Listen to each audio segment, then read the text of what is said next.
آپ دیکھ رہے ہیں اردو خبر۔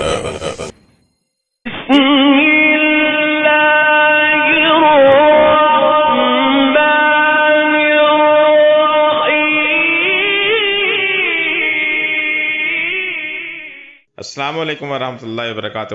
ناظرین محترم، اسلام نے سور کا گوشت حرام کیوں قرار دیا؟ سلطان صلاح الدین ایوبی کے زمانہ میں ایک یہودی عورت تھی جو اسلام پر ریسرچ کر رہی تھی۔ اس نے اسلام کے بارے میں بہت کچھ سیکھا، بہت کچھ پڑھا۔ ایک سوال جس کا جواب اسے کسی سے نہ ملا وہ یہ تھا کہ آخر خنزیر کے گوشت میں ایسی کیا برائی ہے کہ جس کی وجہ سے خنزیر کا گوشت کھانا اسلام میں حرام قرار دیا گیا ہے۔ صرف یہی ایک ایسی بات تھی جو اس عورت کو اسلام قبول کرنے سے روک رہی تھی۔ اپنے اس سوال کا جواب حاصل کرنے کے لیے وہ سلطان صلاح الدین ایوبی رحمہ اللہ کے دربار میں پہنچ گئی اور عرض کیا، سلطان معظم، میں نے اسلام کے بارے میں بہت کچھ پڑھا ہے اور بہت کچھ سیکھا ہے، حتیٰ کہ میں اس جگہ پر آ کھڑی ہوئی ہوں کہ اسلام قبول کر لوں، لیکن ایک بات ہے جو مجھے اسلام قبول کرنے سے روک رہی ہے، اور وہ بات یہ ہے کہ اسلام میں خنزیر یعنی سور کا گوشت کھانے سے کیوں منع کیا گیا ہے؟ اسلام نے جس چیز کے بارے میں منع کیا ہے وہاں اس کی دلیل ضرور ملتی ہے، لیکن خنزیر کا گوشت حرام ہونے کی کیا وجہ ہے؟ اس بارے میں مجھے ابھی تک کوئی مضبوط دلیل نہیں ملی۔ میں نے بائبل پڑھا تو بائبل میں بھی خنزیر کا گوشت کھانے سے منع نہیں کیا گیا، لیکن اسلام منع کیوں کرتا ہے؟ آخر اس کے گوشت میں ایسی کیا خرابی ہے کہ اسلام اس کے کھانے کو منع کرتا ہے؟ سلطان صلاح الدین ایوبی نے اپنے ایک مشیر کو حکم دیا کہ بائبل کی وہ کتاب میرے پاس لے آؤ جو اپنی اصلی حالت میں موجود ہے۔ جب بائبل کی کتاب پیش کی گئی تو سلطان نے وہ حوالہ تلاش کر کے اس یہودی عورت کو دکھایا جہاں لکھا ہوا تھا کہ خنزیر کا گوشت کھانا منع ہے۔ خاتون نے حیران ہو کر کہا، یہ کیا بات ہوئی؟ میرے پاس جو کتاب ہے اس میں تو لکھا ہے خنزیر کا گوشت کھانا منع نہیں ہے۔ یہ سن کر سلطان نے جواب دیا، مجھے ترس آتا ہے تمہارے ان لکھاریوں پر جنہوں نے اپنی عیاشیوں کے لیے اس پاک کتاب کو اپنے لفظوں میں تبدیل کر دیا ہے۔ تمہارے پاس جو بائبل ہے یہ اپنی اصلی حالت میں موجود نہیں۔ ابھی تو میں نے صرف اس کتاب سے ثابت کیا ہے کہ خنزیر کا گوشت کھانا منع ہے، اب میں اسے سائنسی لحاظ سے بھی ثابت کروں گا۔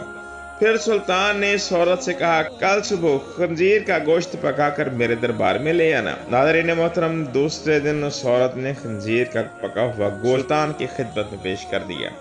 سلطان نے اس کو کراہت سے دیکھتے ہوئے کہا کہ اب اس بوٹی کو 2 حصے کر دو۔ خاتون نے جب چھری سے بوٹی کے 2 حصے کیے تو درمیان میں سے گوشت کچا تھا۔ سلطان نے اس عورت سے کہا، کیا تم نے اس گوشت کو اچھی طرح نہیں پکایا؟ وہ کہنے لگی، نہیں سلطان معظم، میں نے تو اس کو بہت اچھی طرح پکایا ہے۔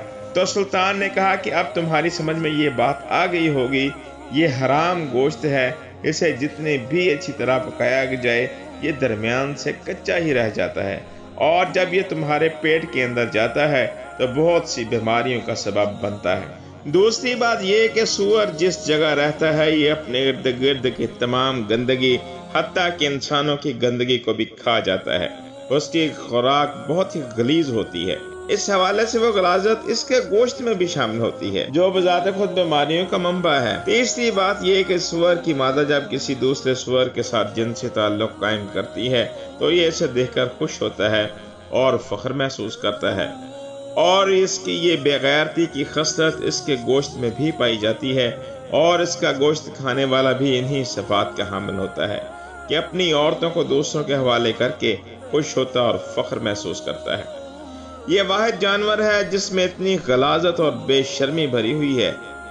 جب آپ ایسے جانور کا گوشت کھائیں گے جس کی بنیاد غلاظت سے بھری ہوئی ہو تو آپ کو کیا فائدہ دے گا؟ معزز دوستو، یہ بات سن کر وہ یہودی عورت سلطان ایوبی کے سامنے جھک گئی اور کہا کہ سلطان معظم، اب مجھے آپ ہی کلمہ پڑھائیں۔ سلطان صلاح الدین ایوبی رحمہ اللہ نے اس عورت کو کلمہ پڑھایا اور تمام دربار اللہ اکبر کے نعروں سے گونج اٹھا۔ ناظرین محترم، کیا آپ کے خیال میں سور کا گوشت حرام ہونے کی کوئی اور وجہ بھی ہے؟ اگر ہے تو کمنٹ باکس میں ضرور اپنی رائے کا اظہار کیجیے، اور ہمارے اس ویڈیو کے متعلق اور اس سلسلے کے متعلق کہ جس میں ہم آپ تک مختلف قسم کی تحریر پہنچاتے ہیں، اپنی رائے ضرور دیجیے۔ فی امان اللہ۔